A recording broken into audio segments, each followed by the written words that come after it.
Well, good afternoon, everyone. I want to welcome you to the Conscious Life Expo post-conference. I love this expo because we bring in some of the top talent around. And the gentleman that I'm going to introduce is one of the people that is definitely tops in his field and has such incredible information to share. So I would like you to join me in giving a rousing Conscious Life Expo welcome to David Wilcox. Thank you. Thank you.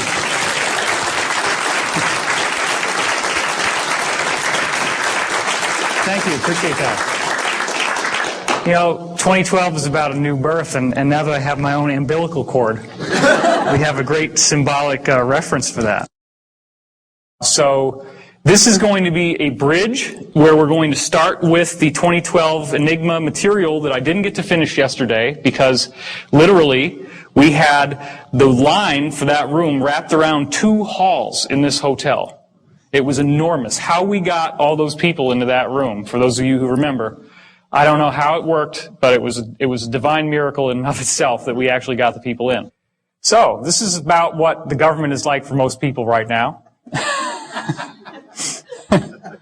We have gotten into this illusion that the government is our benevolent father figure and protector, and more recently now it's feeling as if, what's the surprise is not what we're expecting. So many people are awakening to cosmic consciousness and higher concepts of metaphysics and spirituality, and this is going to be a true masterclass in what's really going on. So 3 years ago, I was at this conference, and I met Billy Blake, who should be here, but he's not here yet. He's going to be running around with a handheld camera. And we decided to do a film together. The film is called Convergence, as many of you, or probably all of you know. So that film deals with the idea that the underlying fabric of this universe is consciousness, which is what all the old mystics and all the old religious traditions have been saying for thousands of years. Now, what I offer is a much more elaborate and intricate spin on the notion of a consciousness field than you've probably ever seen anywhere else. Of course, it goes without saying that for those of you who haven't seen this, when they haven't seen it before, there's a gasp in the audience, but you all are well initiated. Edgar Cayce and myself, there's obviously a facial similarity there. This is my brother and Casey's first guy, Dr. Ketchum, who got him out there in the world. My father, after a Metallica concert, that's why he's sneering. And the Squire, Edgar Cayce's father. My father would only shop at the Squire shop, and everybody called Cayce's father the Squire. This is my best friend Jude and Edwin Blumenthal from the Cayce tradition, one of his principal investors. Jude and I did marvelous music together in high school, at least we thought so at the time. And this is my friend from college, Christopher, and his corresponding reincarnation, Morton Blumenthal. This is my good friend from college, Angelica, and this is Edgar's wife, Gertrude. These are like the only people I'm still in contact with from high school and college. I mean, you have to understand, these are not just random people from my life. These are like some of my closest associates and friends. And then when you find out that they're the same people as in Edgar's circle, it's very, very surprising. Okay, so as we went through yesterday, are there great secrets being held? This was something a lot of people didn't catch on the way they did the reflection on the poster for the Da Vinci Code. And of course, what is the eye and the triangle on top of the pyramid? Is there a message that's being given that we're not fully getting access to? Gore's inconvenient truth, sure, that looks like smoke, not. That looks like a galaxy. And here's the Milky Way from the top down.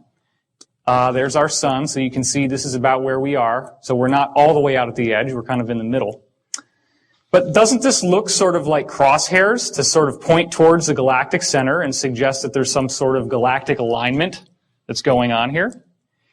So later in this talk, you're going to hear about interplanetary climate change, which is how this movement into a new area of energy in our galaxy is in fact actually causing all the planets in the solar system to experience changes just like the ones we see on Earth. So this is far from an isolated phenomenon. There's also these new physics discoveries that keep leaking out, and they always relate to sacred geometry. The idea in this case of the dodecahedron, which is 12 pentagonal faces that kind of looks like a soccer ball if you make it into a sphere. They actually found out, these scientists discovered that the background radiation from when the universe was first created has arranged itself into this odd geometric pattern.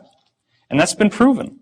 So then the question is, okay, what is the force that would cause that type of geometry to emerge in the formation of the universe? As we're going into the 2012 subject, of course, crop circles have been on everybody's mind. This was the formation that came down a couple years ago, which started out in an unfinished way. You notice that all of these blocks are completely solid, and this area is solid as well. Well, the circle makers, whoever they are, came back. And when they came back, this is what we got. Now you have time markings and symbols from the Mayan calendar, okay? And the alignment of these winged discs in terms of what markers they're pointing to, which corresponds to the Mayan system and the Aztec system, gave you an exact time reference of the length of time between when this was created and 2012, the end of the Mayan calendar. So this is a self-referential 2012 diagram given to us by whoever is behind the circle phenomenon. This is one of many crop circles which seems to suggest that the secret to understanding 2012 and this mystery that we're dealing with right here in our talk today is in vibration. That looks an awful lot like a vibrating puddle of liquid. This is what happens when you take vibration to the next step. You get sacred geometry, and I'm going to show you more about that in a second. If you can imagine, this is a sphere and a cube and then another sphere. This is the Froxfield chromosome formation. Obviously, the circle makers are saying, 2012, pay attention to your DNA, right? Except here's the thing. The chromosome's all broken up. And that's what happens before there's about to be a cell metamorphosis. Now, this is even more interesting. Check this out. What does that look like to you? A double helix. Okay, and there's 12 stations. Then down here, you get an even weirder thing. You get a triple helix, but they still have that same formation, and then boom, what's this? And look at the timelines. This is less than a month apart in 1999, and this came out in 96. So it appears that there is a message being given about the basic nature of DNA changing somehow. This is another crop formation which shows you DNA very, very clearly. As you can see that it's twisting, and you can see the ladder and the helixes. So there's something very interesting going on here. Now, this is one of the most staggering formations that's ever come down. And as I said yesterday, the idea that two drunken Englishmen stomped it down with a funny hat and a string and board after coming back from the bar one night, it just doesn't fly. This is much too complex to be something that could have been done without an elaborate. And the thing is, there have been some cases where formations like this have been documented as showing up within a 1-hour period. Like somebody's out there at night, they see nothing, and then there's lights and the dogs start barking and everything goes nuts, and then all of a sudden, boom, there it is. So this is showing you the geometry of the tetrahedron, which here's a drawing of it. This is the frozen vibration that is one of the principal energy fields that moves through planets, as you can see in this diagram. It shows up at 19.5, which is Richard Hoagland's thing. He's speaking tonight at 7. So here's your animation of the actual Great Red Spot, which is at the limb of the tetrahedron down here, and Jupiter. And this also extends through the Great Dark Spot on Neptune. This extends through a shield volcano on Mars called Olympus Mons, all throughout the solar system. So here's the secret. This is just a puddle of water that's got ordinary particles of sand in it called colloids. And those colloids are then vibrated on perfect sound frequencies like the white keys on the piano. And what you get is this interesting geometric shape inside, which should look pretty familiar to us by now. So this is the same pile of sand in the same water, just with different sound frequencies. And this is a very important point we're going to get into soon. The fact is that you can crank up the sound to a different frequency, and you get the same stable geometry. It stays there. It doesn't move. And when you crank it back down, it goes back to the other shape. So these shapes remain consistent for the given volume of water that you have and the shape of that water, regardless of how many times you change your frequencies. And it's also important to notice that the density of the structure, the density of the geometry gets higher as the pitch goes higher. These are increasing pitches as you go down. So that's a very important point. So what if physical matter was actually built like this? What if this is the secret of physical matter? could that mean that atoms and molecules as we know them could fundamentally shift? That's what we're looking at. As I was training you into seeing yesterday, is there a parallel reality where space and time flip over, where they invert with each other? And the answer is yes. That's actually what is going on. Does this solve all the basic quantum physics problems? It does. And that's been proven. Goes back to the two-slit experiment where you have single electrons that move through two slits, but then they form an interference pattern of more than two slits on the other side, which is like a wave. So here you have a particle, but over here you have a wave, and you can even have multiple strikes at the same time. So atoms and electrons are not little bitty chunks of matter. They're just energy, but they're not behaving the way they should. So here's another diagram of that. This is what a wave does. A wave is just like if there was a liquid here, and then it hits this, it ripples like two waves on a pond coming together, and that's how you get your interference pattern. So of course, wave-particle duality. What we're discussing now is the idea that a particle is here in space-time. That's where it's fixed in time but can move around in space. But in the inverted world, it's spread out in time. So it's still the same thing. It's just that it's now flipped over into another domain. And in that other domain, it spaces out in time, and thus you get this kind of waveform that's created from it. Well, this would all be just kind of an interesting intellectual study until you start looking at larger objects. Now check this out. This is a little thing called a buckyball or a fullerene. It's carbon molecules, 60 of them put together. Obviously, this is a solid piece of matter. In fact, they're used to store items inside of them. They can be used for like disaster cleanups, like oil spills eventually. If they could manufacture enough of them, that kind of thing would be great for that.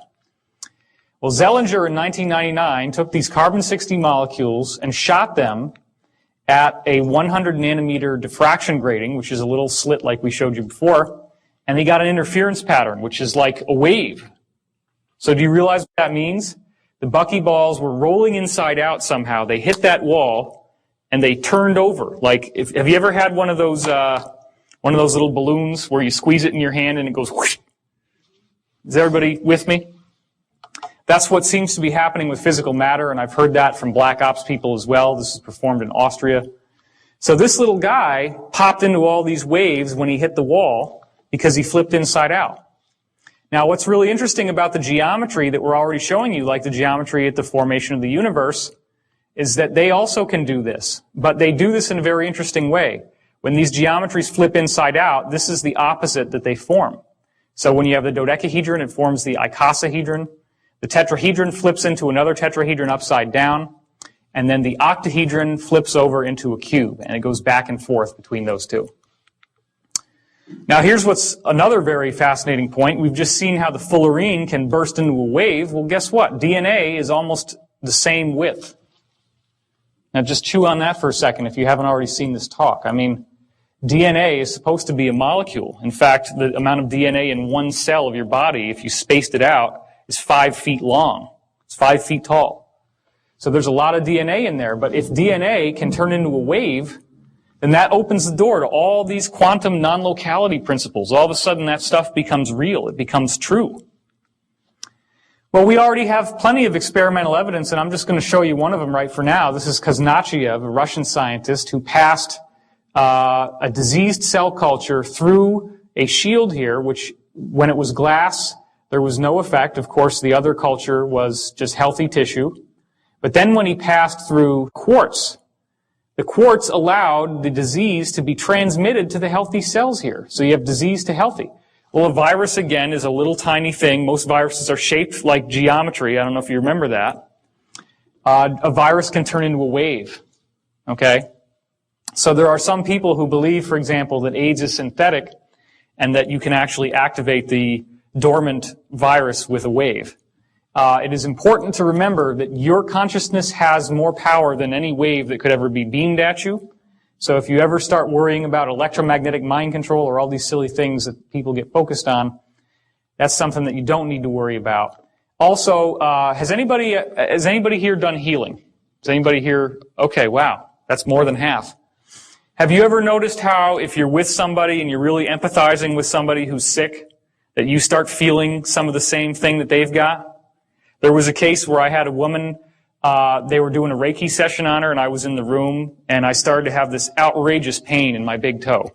It turns out that she had a gangrenous foot.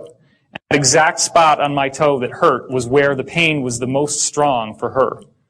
So this is real stuff. But the thing is, when you get these energetic beamings, unlike this helpless little cell culture, your consciousness has a huge effect on what's going to happen to you. And those little health problems, they don't last very long, right? I mean, usually if you ever do healing work on somebody, just as a tip, go and wash your hands from the elbows down, because that will get rid of this transmitted energy. Okay, it's a very effective means of doing that. So Dewey Larson, the physicist, revealed that time is in fact a three-dimensional domain. And this is where we're getting into the idea of what's over there on the other side when you flip over a particle and it turns into a wave. There's a three-dimensional realm where time as we know it is spaced out. Now, okay, not everybody's following me on this, but we're going to go into how this works, so just stay with me. Einstein talked about the space-time fabric, and the basic idea about gravity is that planets are like dipping down in this fabric, and then gravity is just the result of things rolling towards the planet as the fabric is displaced. Well, think about it. If this were true, and all the planets are sitting on top of this fabric, that means that only the fabric and what's above it represents the realm that we live in. But then you got this whole place on the bottom. And where is that? And how do we get there? Well, the answer is you got to punch a hole through. So that's your wormhole, right? You know, the word wormhole comes from the idea of a worm burrowing through an apple. Everybody remember that? And it's like the outside of the apple is space-time. The inside of the apple, where the wormhole goes, is time-space. That's a three-dimensional realm of time. Time is not linear. It's only linear because we're stuck in space-time. So what happens is time-space is on the inside of the apple, or the donut in this case, and space-time is on the outside. But this whole system can invert so that space-time is now on the inside and time-space is on the outside.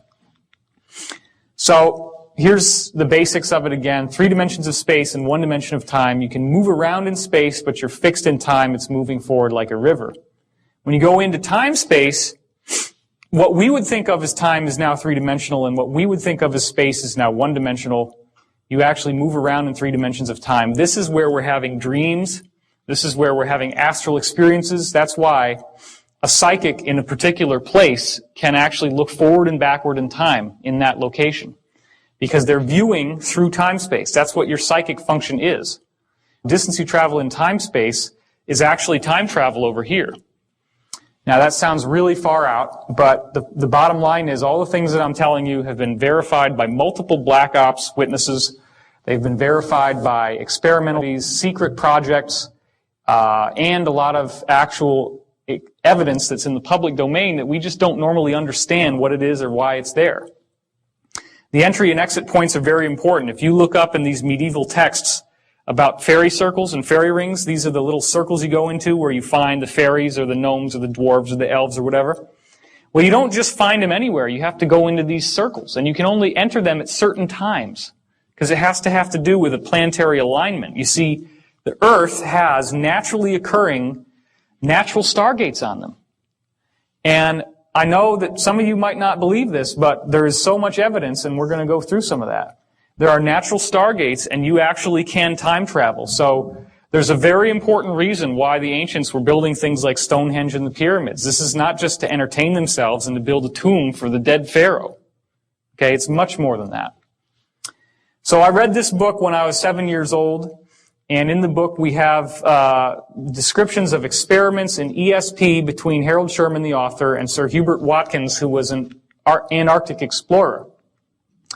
They documented some fantastic telepathy experiments. In one case, Sherman is sitting there in his room in LA, and he's tuning into Watkins, and he gets this pain in his head, and it hurts a lot. And so he writes down, okay, pain in the head.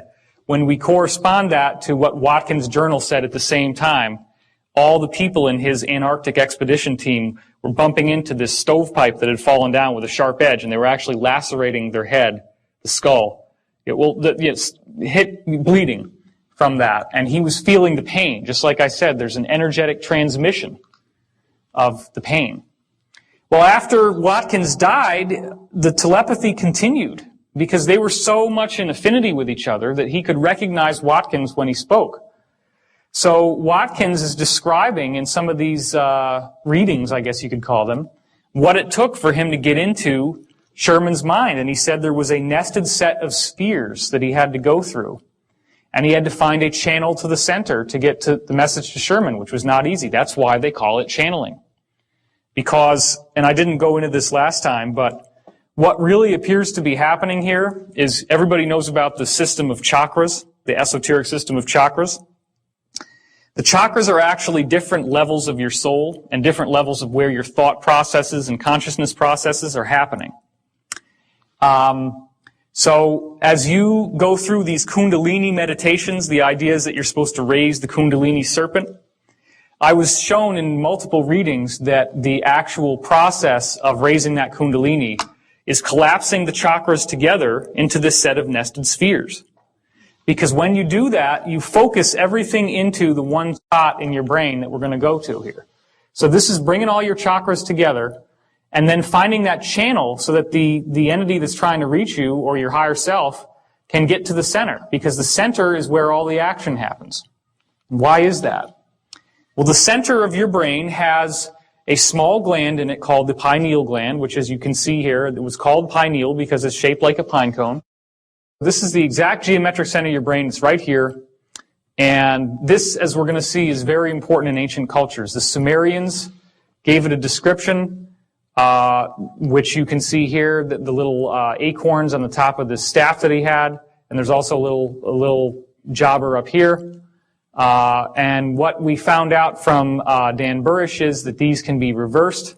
The cylinder seals can be flipped over. And when you start doing that, you see some very interesting things, like the eye in the triangle and another eye in the triangle right here. So the Sumerians were hiding information. They were encrypting information in these seals. So this is the one we were just looking at. Here's your little pineal gland and the other one up there. Well, look at this.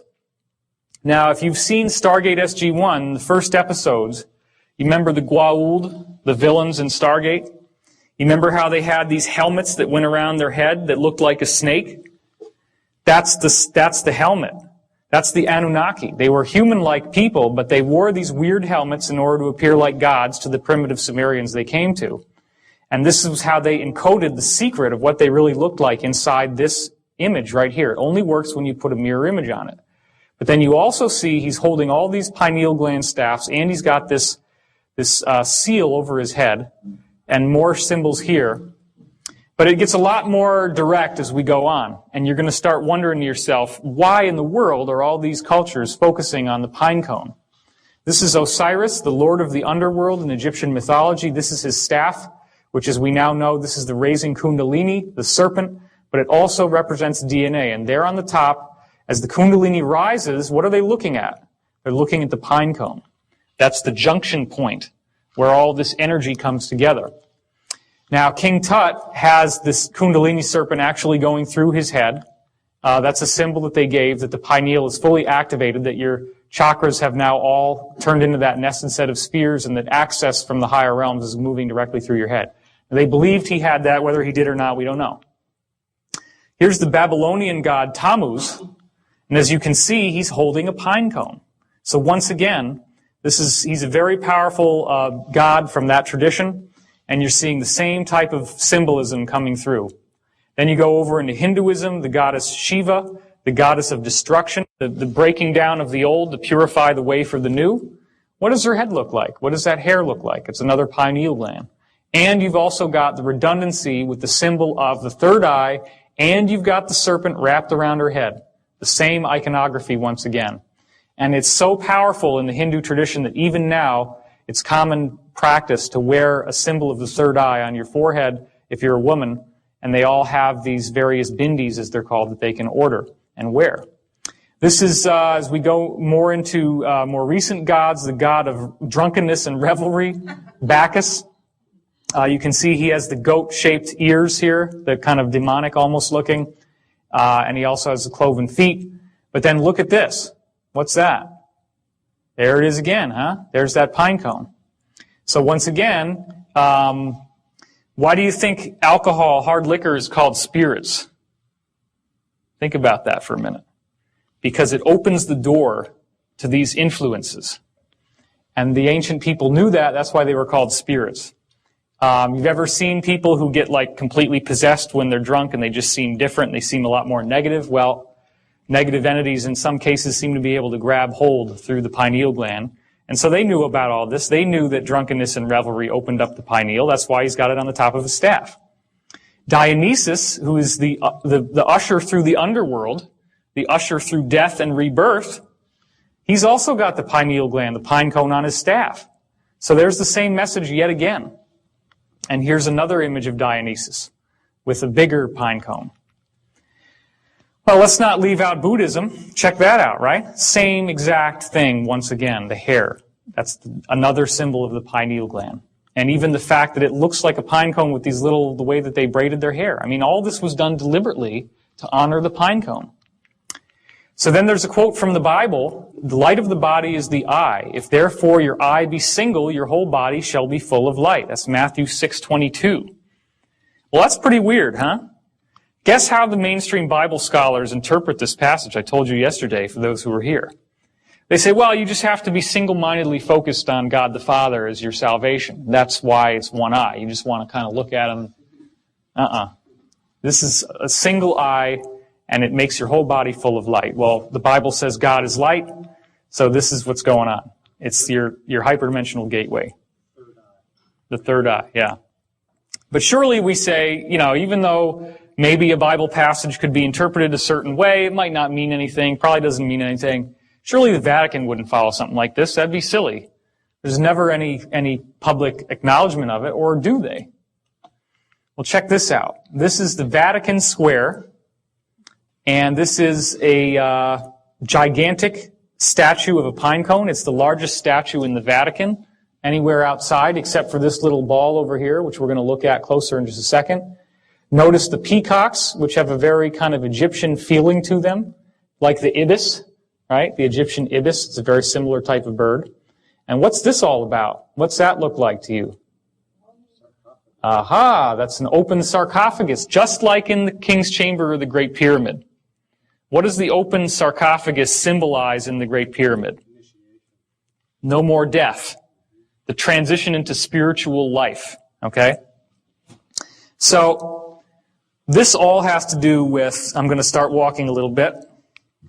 This all has to do with the knowledge of the higher forces, sacred geometry. All this stuff focuses on the pineal gland, the pine cone. Now, what do they call this actual part of the Vatican? They call it the Court of the Pine Cone. Okay? How weird is that? But I want to take a look at that little ball, so let's go in closer on it. There it is. That's huge. That's huge. And what's all this? This is like Greek columns, and then you get your saints on the top of the columns here. And here you have, I guess that's called the basilica over there. But you've got this gigantic ball, much bigger than anything else, and it's mirror polished. Well, that again is a symbol of divinity and the Creator. Okay? Well, there's the pine cone, and here's a guy. Look at that. I mean, a man is not even tall enough to reach the bottom of the pedestal of this pine cone. What the heck is the point? If everything that I'm telling you is bullshit and you go home and are like, oh my God, this guy has been smoking some really weird stuff. Okay, fine. If you want to believe that, that's fine, but answer me this. What the hell is that? And why is it there? And why do they care? And why is it in every single ancient culture in the world? It says the same exact thing, and it looks just like a gland. Any of them could have chopped open a head and found this gland in your brain. And they did. Well, this is what's at the bottom of that statue, okay? That's Egyptian cuneiform down there. And the lion, like the Sphinx. This is the Vatican. Is anybody getting a does not compute on this? You got the ibises around the top of the thing, okay? You got this weird mirror ball on the outside of the courtyard. You got this open sarcophagus, like in the Great Pyramid. Do you think maybe that they have a little bit more of an affinity with Egypt than we've been giving them credit for? Do you think that maybe the ancient Templars who designed the cathedrals used the same sacred geometry in the Great Pyramid in order to make those cathedrals so that they would function as consciousness resonators and amplifiers, using the domed ceiling, using the stained glass windows that have sacred geometry mandalas in them, and using the Gregorian chant, which has the tones of sacred music that then activate your consciousness. This is what's going on. That's the other side. You can see once again the same thing. You have this lion who's there. Well, okay, I guess if we put a cross on the top, it doesn't really count as an obelisk anymore. You know, we can kind of glide on that one. Doesn't work for me. This is very much something out of Egypt. And here's the smoking gun. The actual pontiff himself carries a staff that has a pine cone in the staff. Now, you cannot tell me that all this is an accident, especially when you understand that the esoteric symbolism of the staff, first of all, you notice it looks like a tree, and that's the central axis of the world tree, right? I don't have a slide for it here, but the world tree is what the ancient people saw when they looked at those nested spheres. You remember the mushroom-looking thing that I showed you before? If you go out into the solar system out of body, you see these, they look like umbrellas.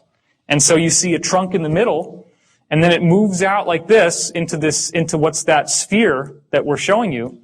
So that's what they used to think of as a tree. So this symbolizes the world tree. What's the joining point between the world tree of spirit and the physical pontiff, who is the actualized embodiment of spirit? It's the pine cone.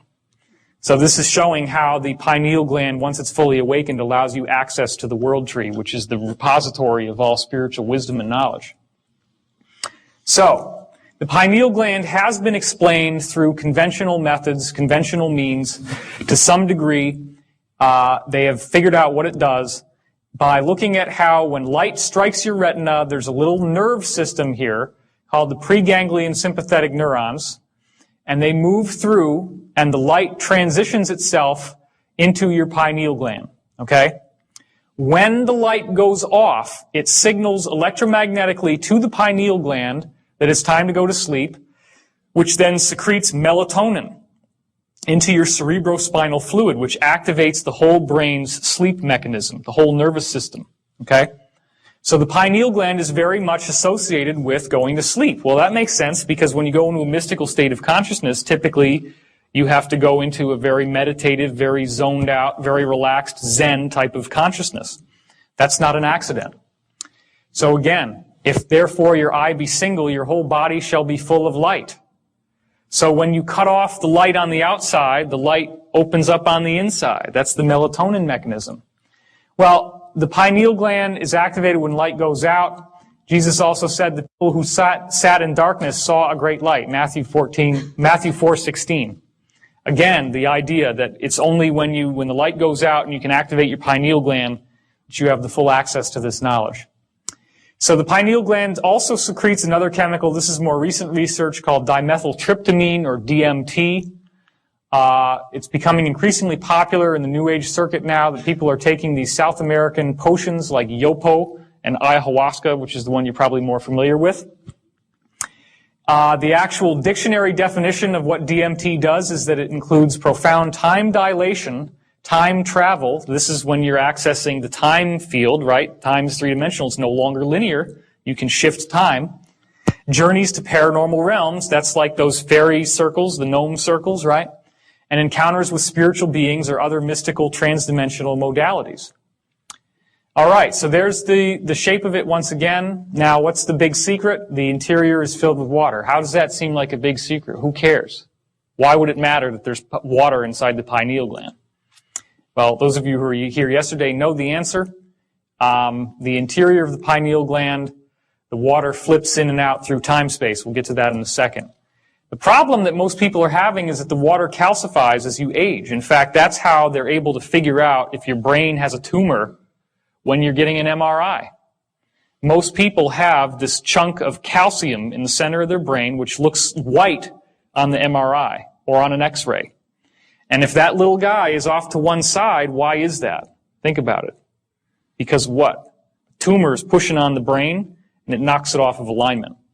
So our pineal gland is actually supposed to be used for transdimensional access, but instead what's happening is that we're calcifying it by our diet, by the use of fluoride in our toothpaste, fluoride in our water, by drinking too much soda, carbonated beverages, too much refined fats, refined sugars, refined flours, white flour.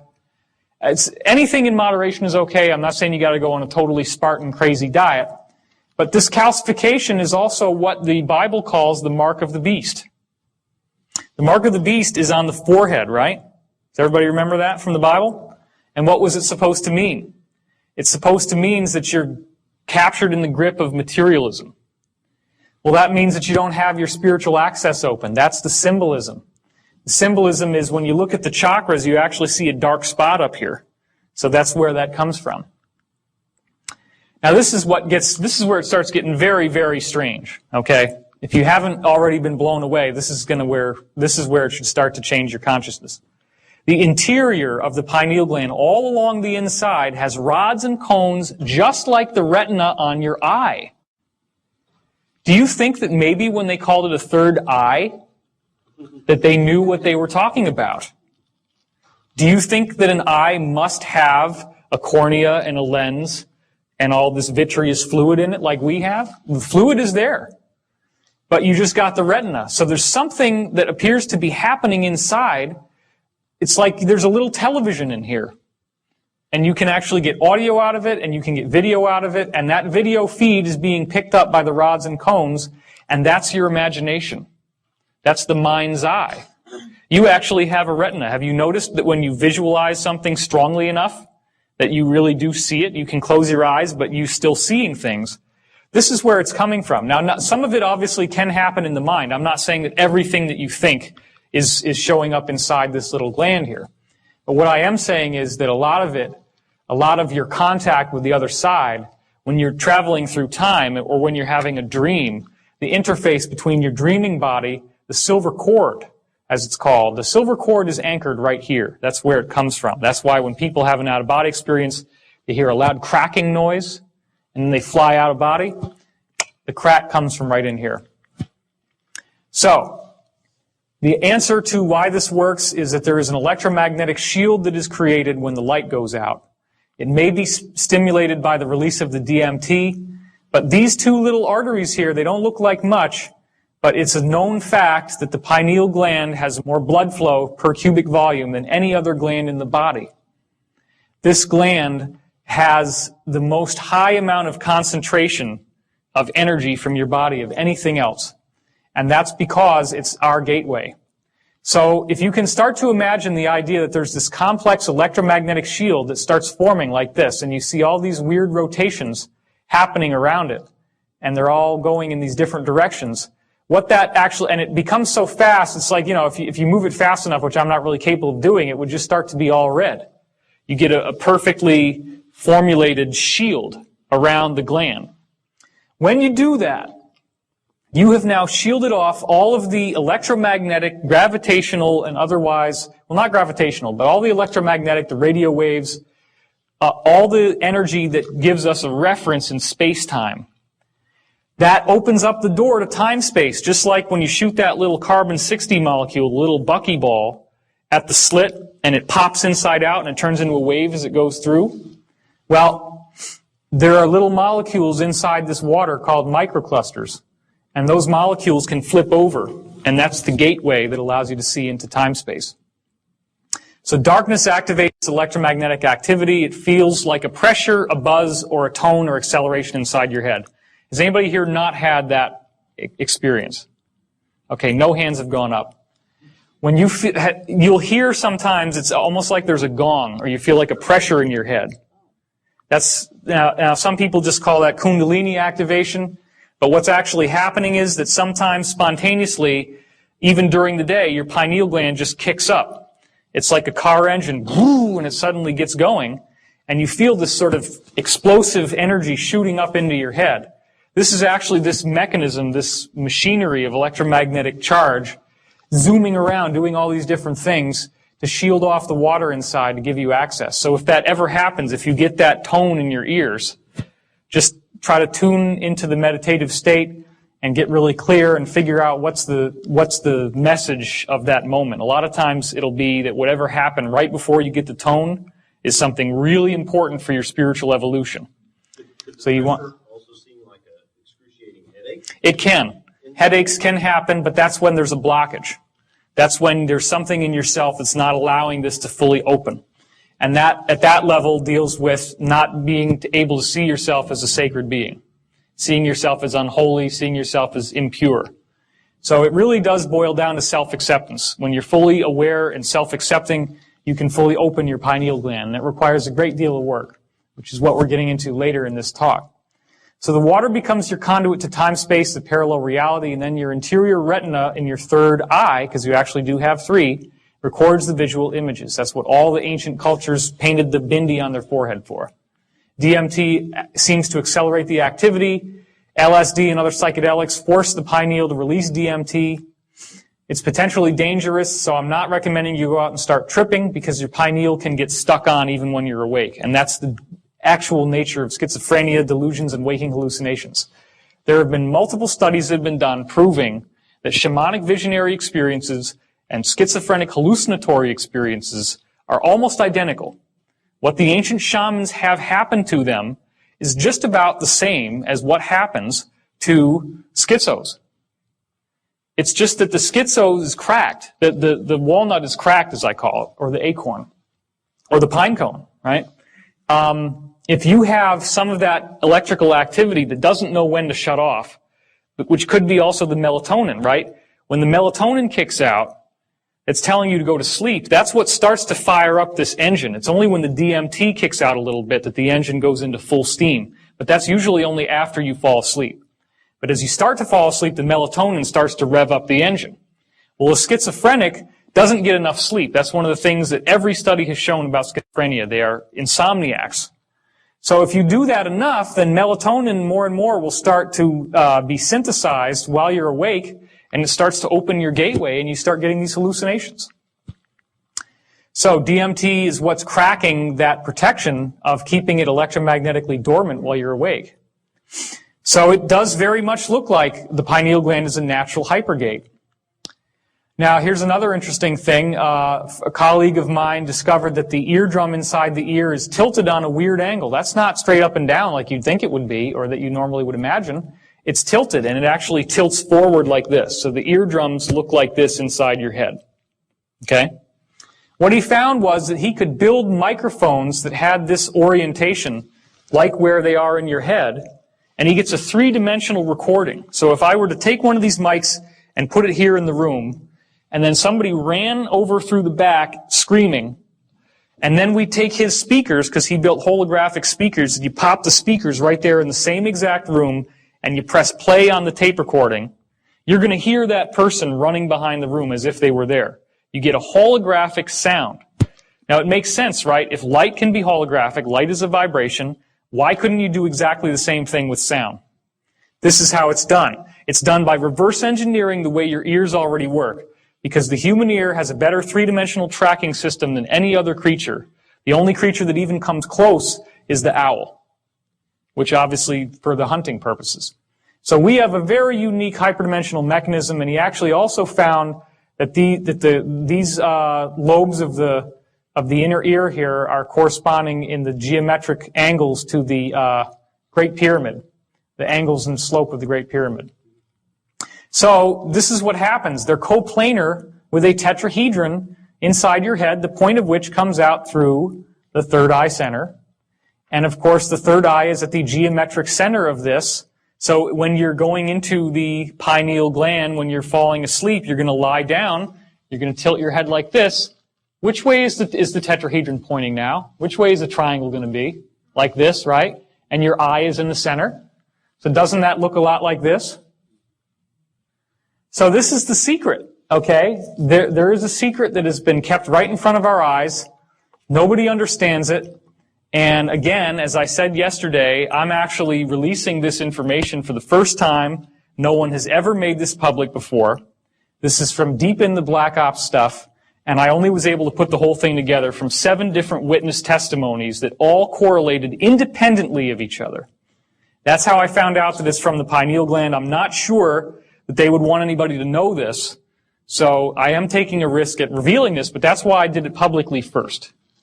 Because this is what's happening. This is why this matters, okay? Could we reverse engineer the pineal gland? We have a basic system here. We have water that flips inside out. This allows you to see over into this other realm that we already know exists because we can prove in quantum physics that a particle turns into a wave and the wave is spaced out in time. Or has it already been done? Has it already been done? In fact, we have to ask ourselves, what are the needs?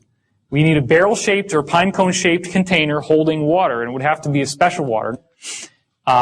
Then you have to have an electromagnetic shielding capability. Like I was saying, you got to have this system that can do all this kind of stuff inside in order to shield it off from space-time. You have to be able to fine-tune the fields because, as it turns out, how these little vibrations run has everything to do with where it goes. It's like Google Earth. Everybody here use Google Earth? You ever seen it? You can click on something and you zoom in on it. Well, that's what the fine-tuning of these fields does for you. It actually is like coordinates, latitude, longitude, and time.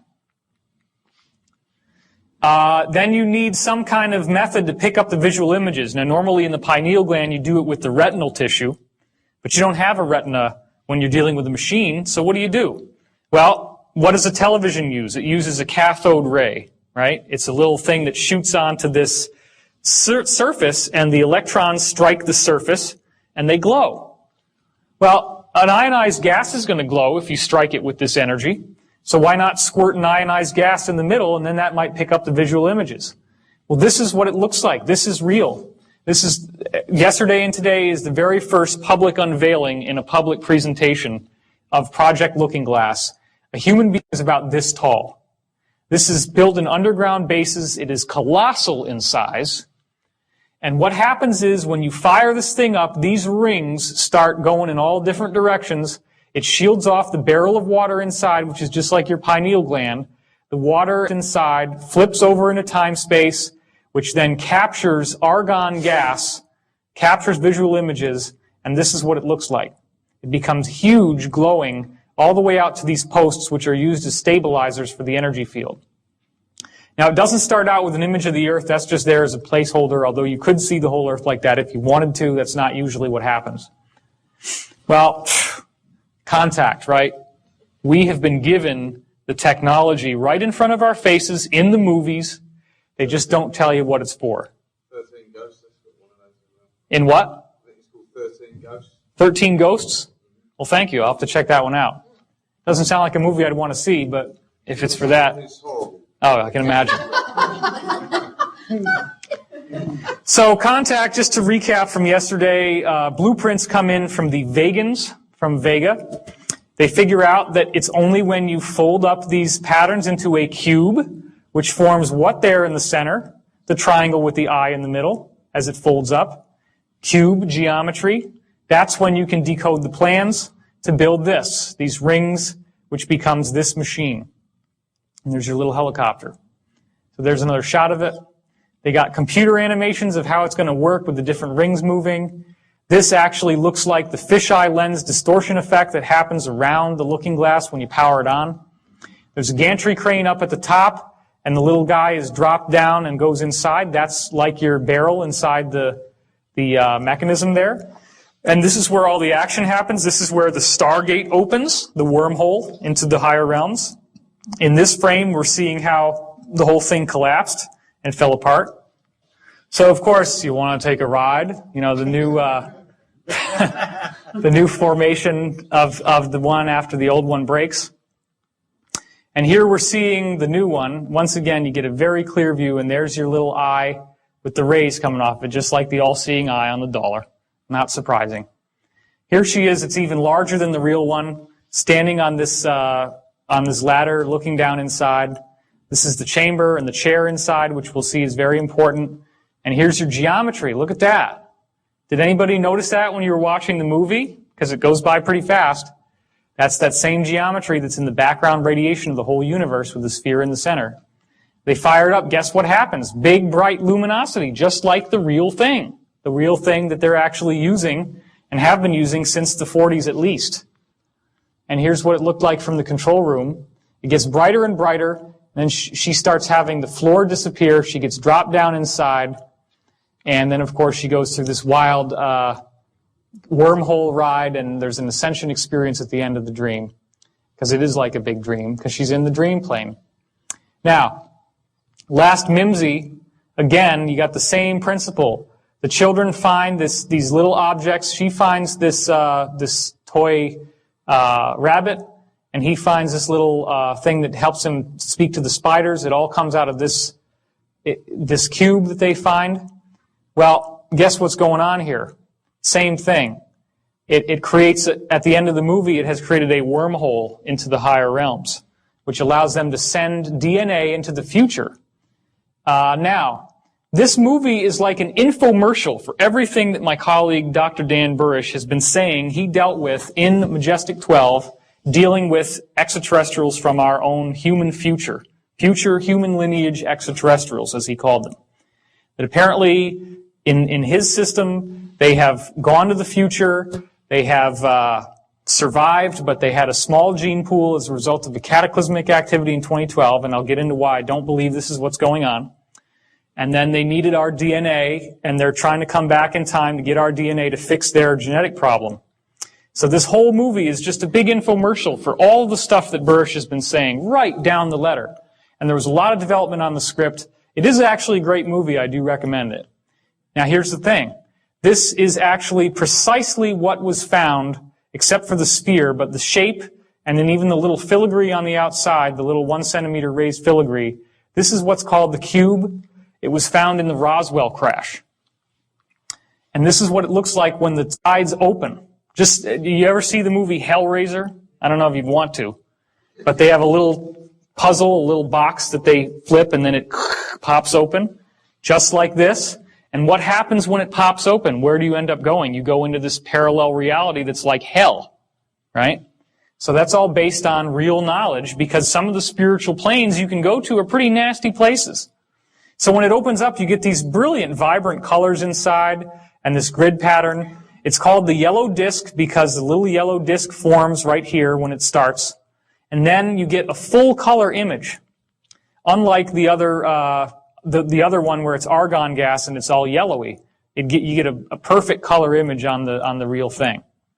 And of course, there's a treaty that they have with the ETs that forbids them from giving you the writing that's on those panels. We can't do anything about that. Again, you're seeing the same redundant geometric metaphors here, the sphere with the geometry.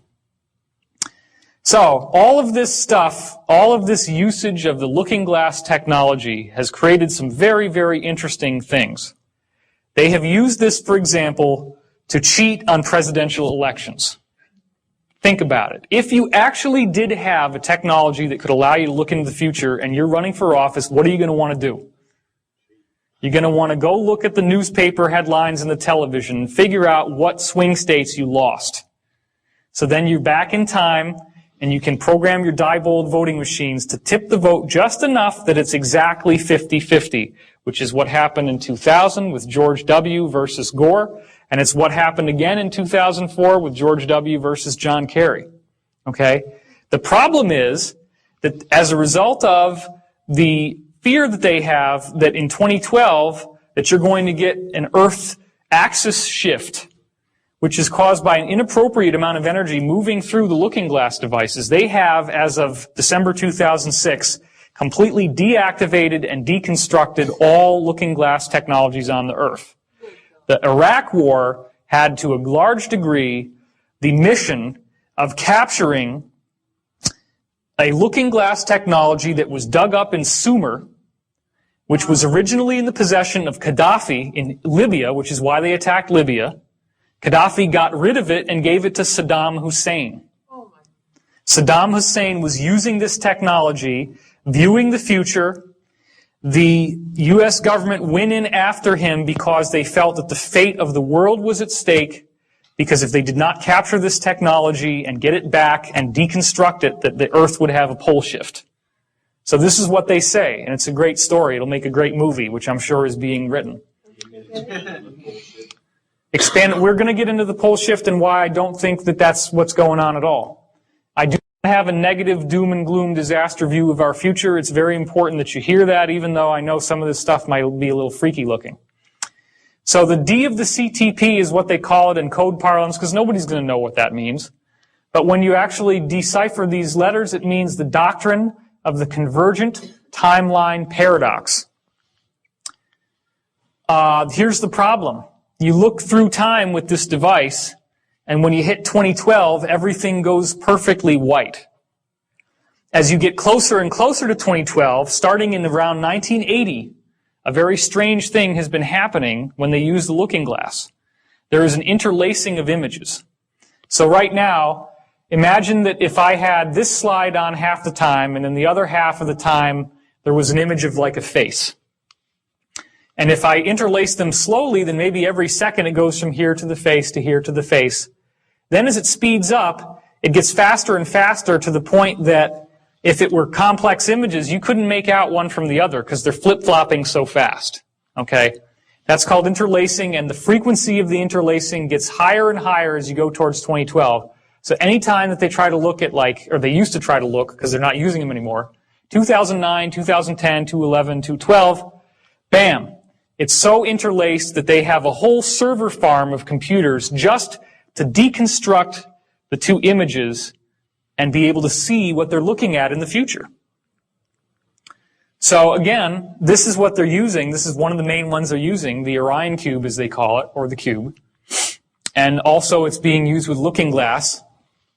But what's going on with 2012? Well, here's another very interesting thing.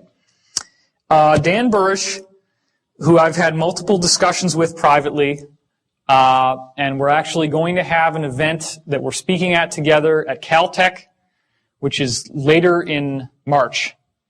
And I'm going to have that on my website if you're interested. It's going to be local. My website is divinecosmos.com.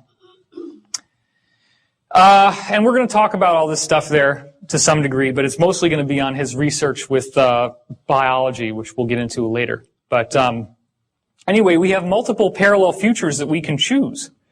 And what he found was there was a treaty that they were trying to do with the extraterrestrials that was codenamed Tau 9. And in the Tau 9 treaty, they had a line item in the treaty that was intended to share his biology technology with the ETs. And that technology was able to reproduce the original seed of all life on Earth, which the ETs wanted to use to be able to heal their own DNA because they believe that they're human lineage.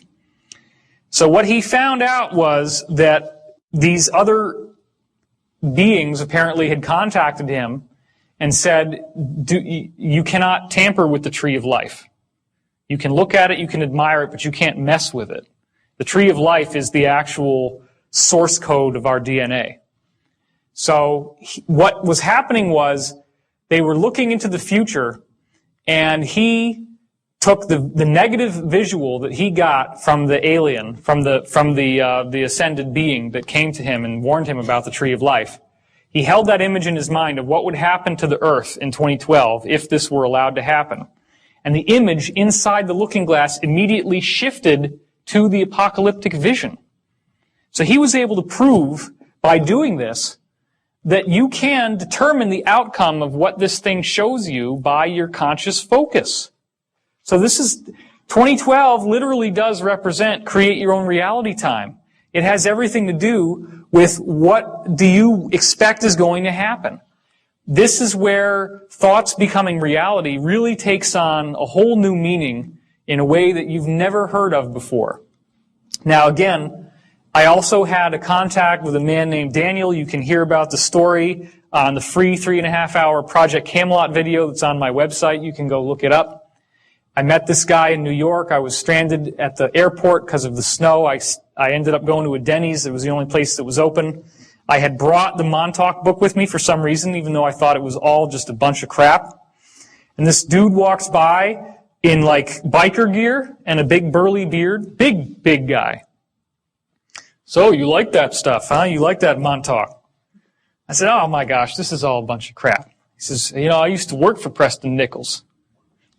What? Preston Nichols is one of the authors of the book. And I just started laughing. I said, look, there's no way that you worked at Montauk, because Montauk is a joke. It's fake. Well, he kept on talking, and the next thing you know, he sat down, and we stayed up all night, and I had like scribbles all over the placemats.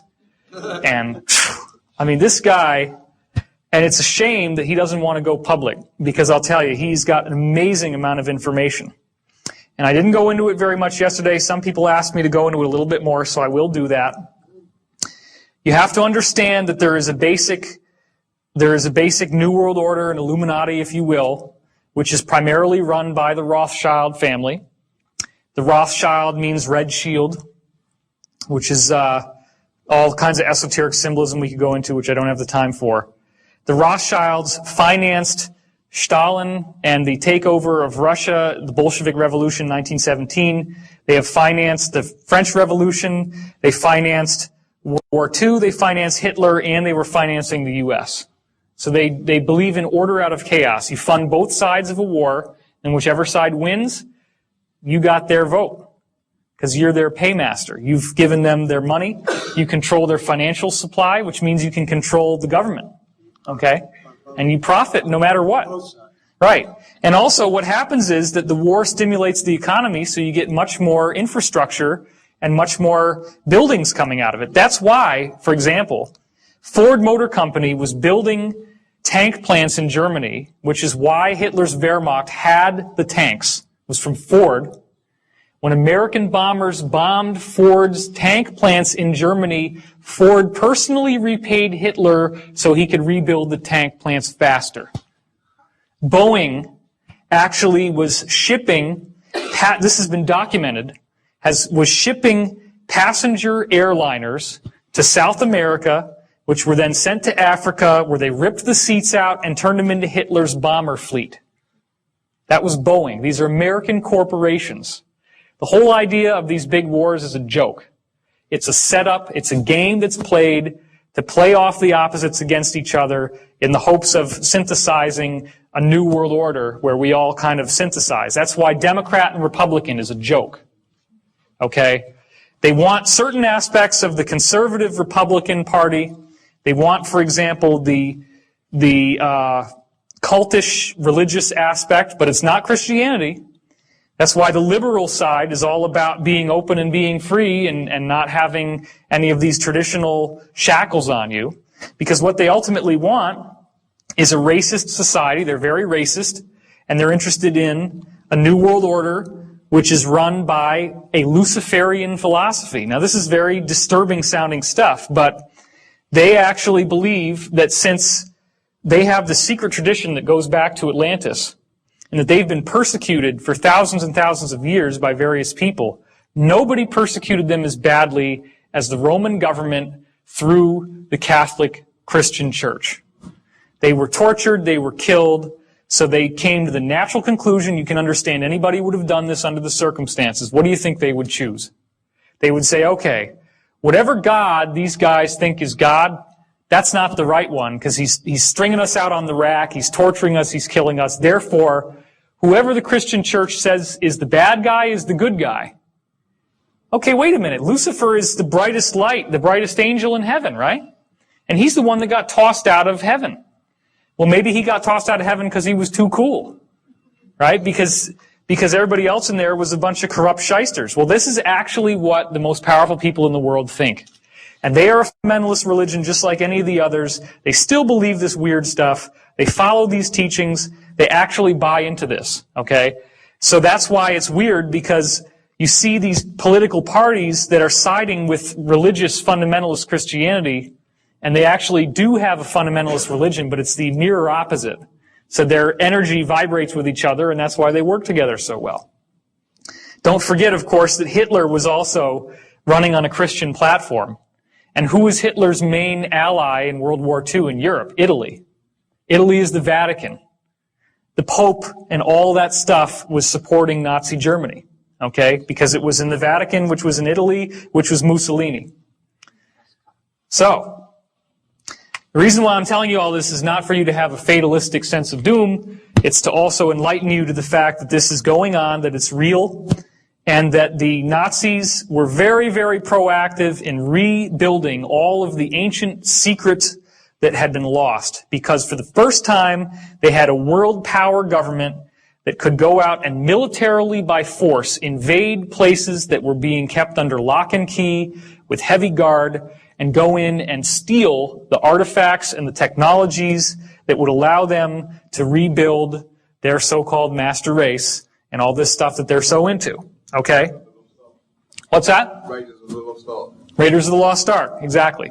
So, what do you think happens when a UFO crashes in World War II and the people who financed Nazi Germany, once it collapsed, they're looking for as much technology, as much goodies as they can get their hands on. So what do you think they're going to do when these UFOs crash? They're going to want to rip out everything from those UFOs imaginable and reverse engineer it and make it into something they can use. So what's the first thing that they go for? They take out the chair.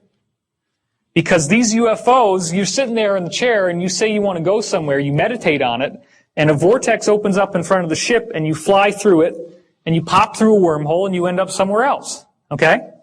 So that's what the chair does. The chair is the interface with your consciousness. So when you understand that your consciousness is interfacing through the chair, that helps you get to a point in yourself where you can see that the chair is a psychic amplifier. That's what it does. The chair's function is that it takes your natural, innate psychic function and makes it vastly more powerful. People may not know what the Philadelphia experience is. Oh, the Philadelphia experiment was the result of the testing of high-energy arc welding on the creation of very large battleships by the U.S. Navy in World War II, surrounding Norfolk Naval Air Force Base, which I used to be right near in Virginia Beach.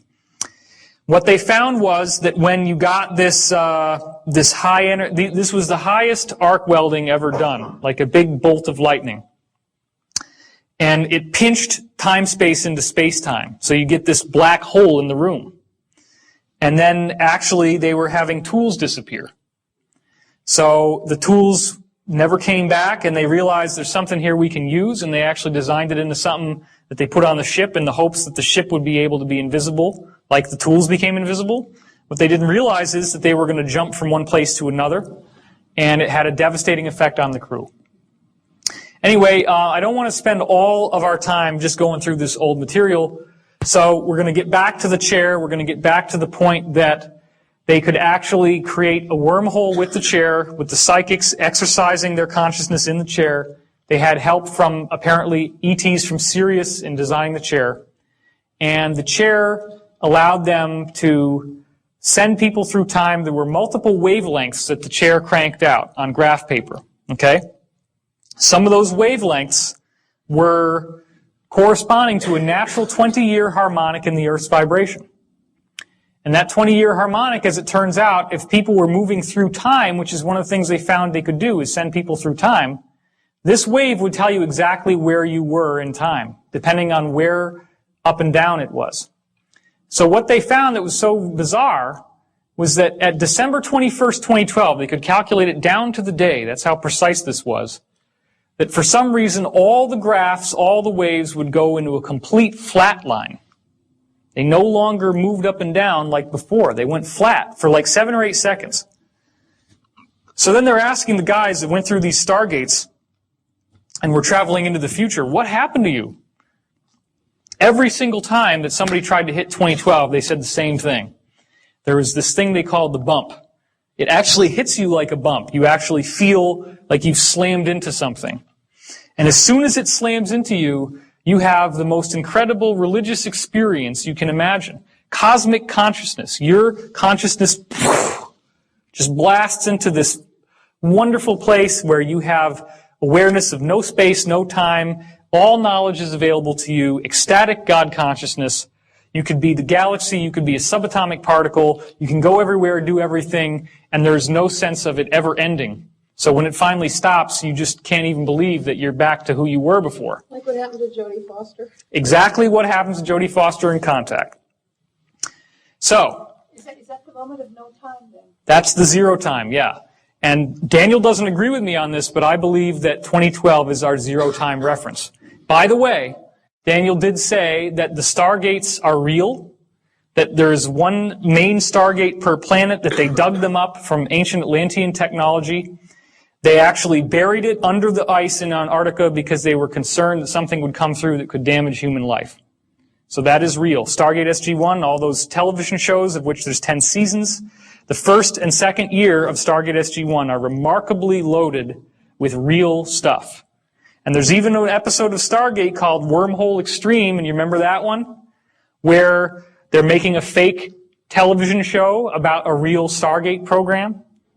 It's like this inside tongue-in-cheek joke. And everybody watching the show kind of knows, okay, they're telling us something here. There's something real behind all this stuff. Well, it's true. Why do they do that? Okay, that's a very good point. The reason why they do that is that you hide the truth out in the open. So that if I go into this lecture and I'm telling you all this stuff, you can just say, oh, well, he's just into Stargate. You know, he's just watching television shows. But in fact, this was really cool. One time, I was sitting down with Daniel one day, and we're talking about the looking glass, and this has a little orb that appears when you're looking at a particular place, and it's a ball of light. So they gave it this really weird name. They call it an outer band individuated teletracer. Okay? Outer band individuated teletracer. And they shortened it to the word OBIT. Outer band individuated teletracer, an OBIT, right? So then we're thinking, all right, this is what they always do, right? They hide this shit out in the open. Let's go Google outer band individuated teletracer and see if there's anything there. I couldn't believe it when we went on Google after he just told me this. He had no idea either. And boom, Outer Limits. There's an episode of the Outer Limits called Outer Band Individuated Teletracer. Wow. And it's all about this stuff. There was a show, he was actually really interested in me too, because I seem to have some sort of psychic connection to these things. He says to me one day, what do you think a TVG is? I said, time vector generator. How did you know that? You're right. I don't know. Yeah. So I did not go to Montauk. I've never sat in the chair. Somebody asked me that. Were you in the chair? No.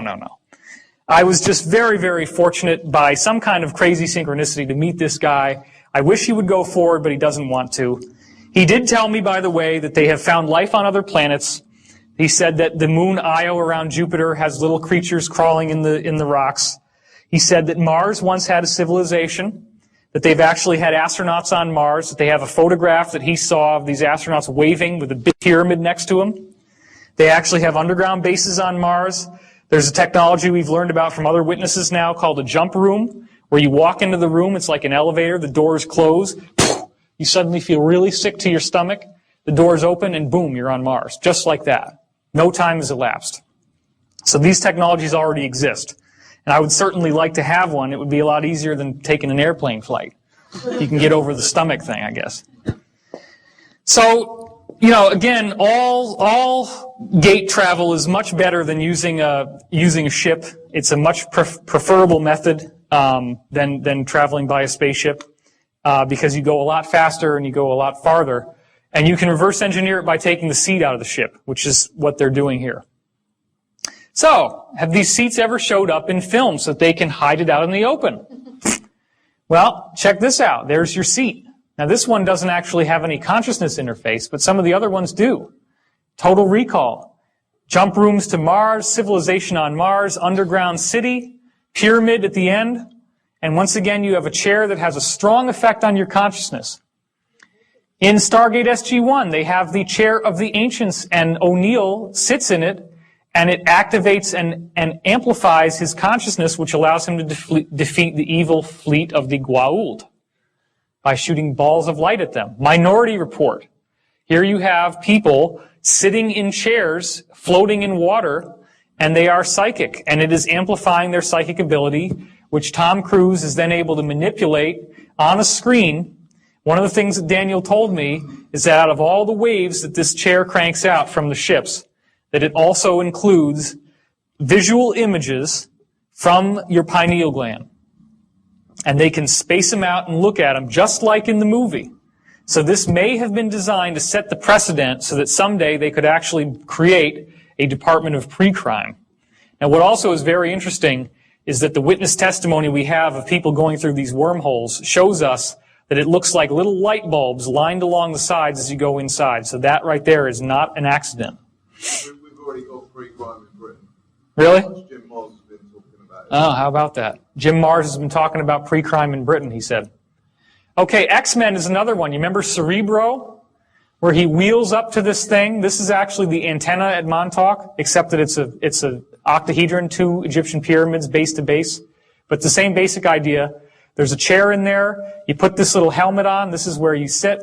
And then it amplifies your psychic ability. That's what allows him to be able to find the missing mutants when they go missing. It's what allows them. Remember that one scene in X-Men where one of the whole movies actually, the plot is that there's an evil force that's going to harness his consciousness to get him to run the chair and basically kill everybody who's a mutant on the planet with the psychic amplification. So this is all based on this real technology. Now here's what was strange. This 20-year loop has a bad side effect. When the Philadelphia experiment happened 20 years ago, there was an enormous amount of energy released.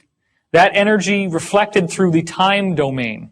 It got stuck in the time domain. An enormous, almost a nuclear release of energy was caused in the Philadelphia experiment or the Rainbow Project in 1943.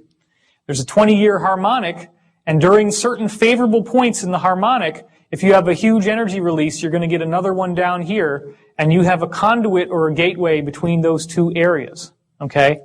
This is bad. We don't like this. This is called a rift. It's very dangerous. It's very serious. 1943 created a rift 40 years later with 1983, I guess somewhere around here. And 1983 was when a creature got through, August 13th, 1983, and trashed the entire base. And destroyed the Montauk base, destroyed the chair. It just so happens that Daniel called in sick and wasn't at work that day. So he didn't get mind wiped, so they didn't erase the memories out of his mind. So he remembers everything that he learned and everything that happened when he was working on this base. Somebody has a question. I just heard it in my head. What kind of creature? The creature was based on the movie Forbidden Planet, which was the monster from the id. The secret that Daniel knows, because he was in contact with the guy running the chair, Duncan Cameron, is that they were very pissed off at these Nazis. They did not like the Nazis. They didn't like what they were doing. They thought they had too much power. They thought the potential to misuse this technology was much too vast. And they said, we need to figure out how to stop this thing from going on. They created the monster with their own thought. The official view is that it's a rift and that some interdimensional monster came through. The reality is they took advantage of the 20-year harmonic, which they knew would have that energy, and they used it to create that monster to kill the program, and it worked. So that's the truth. What's that? They would be the, what you would call in the Stargate SG-1, the Tok'ra, the inside people who are not going along with their bosses, but they're rebelling, the white hats, so to speak. So, Hold on real quick, I'm losing track of everyone. So Daniel is the burly guy you met, not Dr. Dan Burrish. Daniel is the burly guy that I met. He named himself after Daniel in the Stargate series, Daniel Jackson. Is he okay? Are you sure he's okay? I mean, I'm sure that he's okay now. He's in seclusion. I haven't even seen him in 2 years. He usually lives out in the middle of nowhere. He doesn't like a lot of human contact because he's been psychically trained. He was measured as a P7. He had a special psychic gift called a conduit, which allowed him to feel other people's emotions and thoughts very, very strongly. And as a conduit, he was able to take, like did everybody see the movie Powder? He could do just that. In fact, it's possible, because he was the only person they ever found that could do that, it's possible that the movie Powder was written about him. I don't know that for a fact, but it's possible.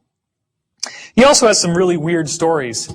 He said that he was accosted by a gray extraterrestrial when he was in his remote location, and he shot it with a shotgun.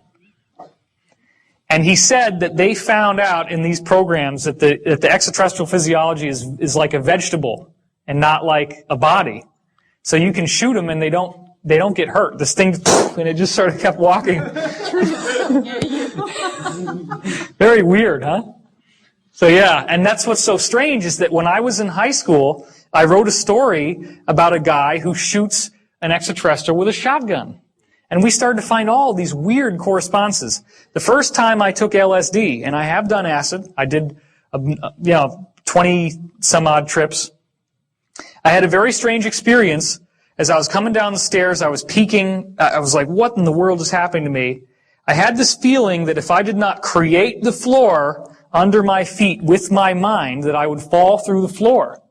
And so I'm walking very carefully like this, tripping, just, oh shit. It turns out that that's exactly what happened in the Rainbow Project Philadelphia experiment. It turns out that the people who could remember where they were before they went into this gray mist of zero time didn't get stuck in the hull of the ship. But the people who couldn't remember where the ship was and couldn't create the ship from memory, when they got through, they were stuck in the hull and died in many cases because you can't pull somebody out. So he said, he has some weird ideas, and, he thought that I was connected to the project somehow, like my soul is basically helping to relieve the karma of the planet through this thing that happened. And I guess this is part of what I have to do, is share this with you, because obviously there's a reason why I met this guy. And that's the funny thing, too, is you can tell that this is real because people ask me a question, and I pop out with something new, because I've had many, many hours of conversation with Daniel. No, I'm not gay. No, we're not homosexually involved. Somebody wrote that on the internet. It's like, forget it. I haven't even seen him in 2 years. We were just friends, that's all. Okay? Get over it. And even if I was gay, which I'm not, what possible difference would that have to my message or to the value of the material that I'm sharing with you? Can I get an amen on that? Come on. I mean, really, let's just let go of these ridiculous prejudices, because everybody has a right to be here. Every soul is precious beyond measure. I am not a racist. The DNA level shows us that we are so similar that you cannot actually tell what somebody's race is from a genetic test. There's only very, very weird special things that they have to go out of their way to find to look. But we're 99.9% the same. It is. It's a smear tactic, and it's being used to dumb us down and to get us fighting with each other rather than looking to the source of the problem. Okay? But that's what we're doing. By shedding light on it, we're helping to understand it. So, the reason why I'm going to go into rifts and holes in time is because it has to do with 2012, and it has to do with you breaking down the conditioning. Let me finish the sentence. Breaking down the conditioning that has kept you from seeing the greater reality that we live in. Question? Can you go back to the 20-year space-time cycle? Yep. So you were saying before that at the apex of the current cycle, you get a rift in time, and one was created in 1943, another one in 1983.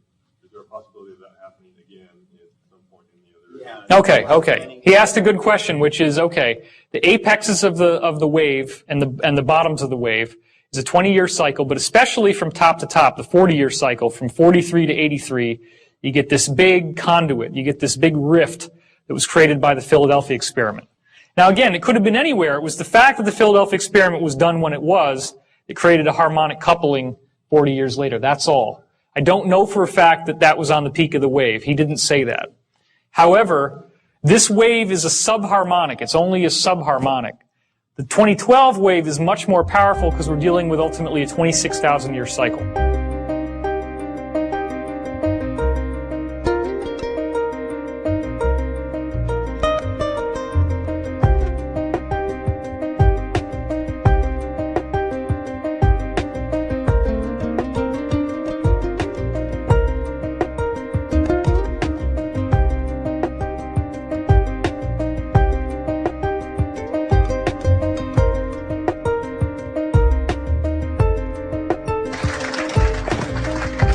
Just don't say anything, man. I don't even want to hear it, all right?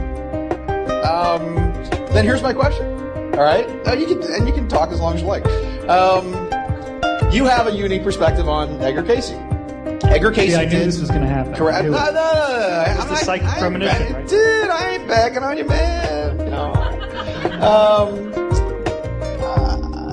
Okay, so now you threw me off here. All right, so what was I talking about? Oh yes, 2012. The idea here is that it's having a unique perspective on Edgar Cayce. All right, Cayce did, I think, you correct me if I'm wrong on this, he did a grand total of I think only 14 readings that actually dealt with the future, right? About 14 readings that did with the future, yes? Yes? And of those 14 readings, a lot of them were interrupted by his clients who were, who said, I don't want to know anything about that. Just tell me if my partner's a crook and things like that, right?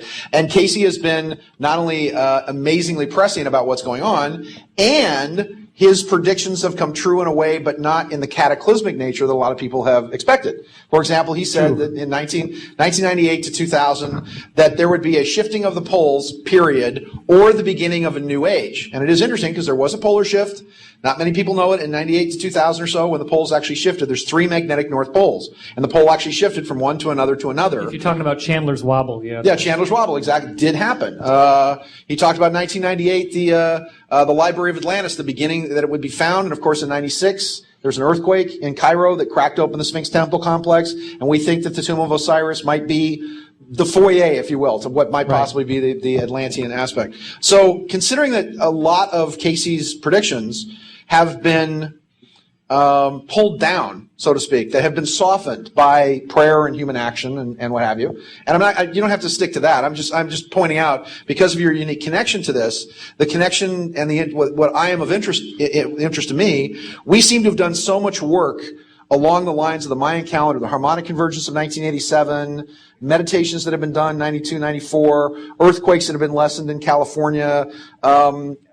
Working with the Prophecy Research Institute, when Gordon Michael Scallion was talking about the whole West Coast falling into the ocean and whatever else, and so many people did meditations in California, and then the call went out for people to start meditating, and I said, don't tell me what's the same, tell me what's different. And people began to realize that the future was not as dire as many of them thought. So 2012, again, I wasn't sure if there was a lot of prophecies, but if you could mix that with what your opinion is of what goes on in the next 4 years or so, because everything is beginning to condense.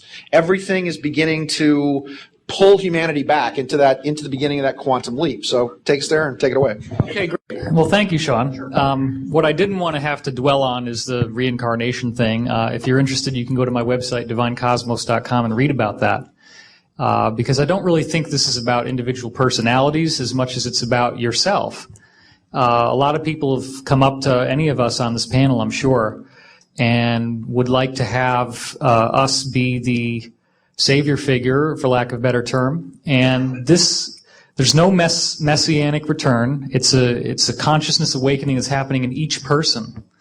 And so if you want to get help from others on your spiritual path, that's fine. But I would always encourage you to practice discernment and recognize that if a truth doesn't resonate with you, you can throw it away and not look back. Because as one of our panelists was saying, this is a future that we create. 2012 appears to be an energy field which is largely dependent upon our focus in terms of how we choose to go into it. And one of the reasons why we know that is because of the government time travel project I just spoke about in my workshop, which many of you were at, called Project Looking Glass. And it turns out that the person looking through the looking glass determines the future that you see by what they expect they're going to see in the future. So this is an actual government Atlantean reverse engineered time viewing technology that has now confirmed factually, and I've had multiple witness testimonies that don't even know each other independently tell me this, that we're dealing with a situation where how you look at it does determine the outcome. So if that works for you, then work with that, because honestly, I don't believe that we're dealing with the cataclysmic reality. The Edgar Cayce readings you spoke of, Sean, were largely dictated by an entity that at the end of the readings would call itself Halaliel. And Halaliel was later identified by the people in Cayce's circle as being a trickster entity, and trickster means negative. So this entity is responsible for the prophecies of California sinking into the ocean. Do you think if I believed that I would live in Los Angeles? Honestly. So, I'm not like you, though. I don't want to die until I'm ready. I wouldn't get anything out of it, I don't think. But, no, seriously. Seriously, I think that in David's defense, a lot of us get that, by the way. Dude, you live in Hermosa Beach. What are you talking about? You predict the future and you live in Hermosa Beach. That's where the wave's going to wipe everything out. And I keep telling him, well, California's going to be all that's left, and it's going to be the rest of the United States that falls into the sea. So, That's right, man. Well, again, I want to remind everyone here that each soul, every one of you, is precious beyond imagination.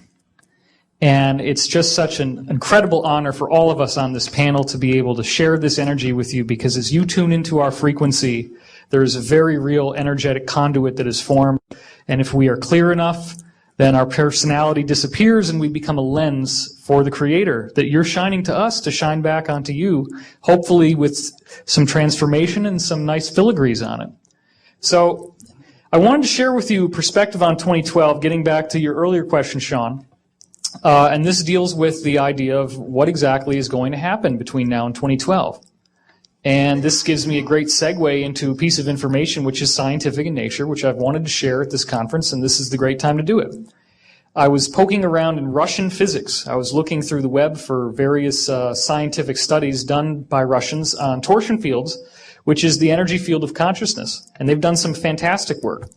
I, quite by accident, stumbled across the Russian Institute of Temporology, which means the study of the nature of time, and found a paper by a man named Dr. Sergei Smelyakov. I know. Go ahead and laugh. It's okay. My coughs don't smell like anything, by the way. They're just roses. But Dr. Smelyakov, or we'll just call him Sergei, maybe that'll be easier. Or Smelly, as his friends call him. Or Sergei, we can call him Sergei. I think Smelly's better than Sergei, I think, actually. Sorry, Danny, I don't want to tangent on you. I apologize. Okay, the point is this. Smelyakov looked at the Mayan calendar, found out that, does everybody know about the golden mean, the phi, 1.618?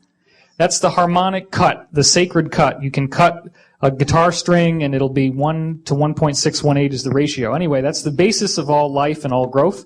If you take the Mayan calendar cycle of 5,200 years in length and you start chopping that up by the phi ratio so that it implodes into a singularity in 2012, which means that if you have an imploding spiral, okay, you're cutting it by phi, you cut up 5,200, make that sacred cut, and then cut that unit and cut that unit, those cuts will fall on certain years. And what Smelyakov discovered is that on those years, very, very substantial changes happen on the planet, including the fall of civilizations, the rise of new methods of measuring time, the rise of new civilizations, the rise of great spiritual teachers such as Jesus and Gautama Buddha, the major earth changes. In fact, the Russians did a 2,000-year retrogressive study of earthquakes and found that the biggest earthquakes happen on these resonance points. Well, think about what I said. It implodes into 2012. So what does that mean? Prior to actually hitting 2012, in the last year especially, there's going to be one after the other after the other. And every one of these wave fronts changes the planet, changes consciousness. One of the last ones we had was 1991, which was the fall of the Soviet Empire. One of the more recent ones that we had was right before, like 2 days before the Bush administration invaded Iraq, which I believe was the political fall from the public will of power that they had. So we're dealing now with the next wave that's coming in 2009. As we head into 2010, 2011, they're going to start happening every couple months, and then they're going to start happening every couple weeks, and then they're going to start happening every couple days. By the time we get to 2012, we're going to be hitting new ones every hour. And towards the end, it's multiple times per second. Okay, now my readings have told me, for what it's worth, that some of us will be able to have ascended abilities. I mean, full-on ascended abilities prior to the actual shift happening. So that would be very cool, because what we're expecting after 2012 is a 100 times more harmonious utopian world where things like time travel, levitation, instant telepathy, instant healing, telekinesis are as common and as everyday as breathing. And I look forward to that time. Now, I've been told that any one of us in this room, anyone, if you're willing to do your practice, which basically involves the acceptance and the forgiveness of the self, and if you get that down, then you start looking at everyone else. If somebody else upsets you, the only reason why they would is because they're hitting an issue that you have. So if somebody does something and it no longer is your issue, you won't be upset by them. If you can find that peace and that equanimity within yourself, then you will be the most compatible for this change that is coming. And as each of these new wave fronts hits, these are sufficient enough. They used to take hundreds and hundreds of years. They change the whole nature of the world and civilization. they're going to start happening every week and then every day. So you can harness that potential in yourself, and I see a very, very positive future coming. So I thank you.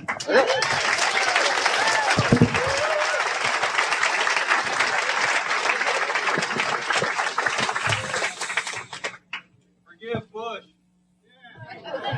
Already done it.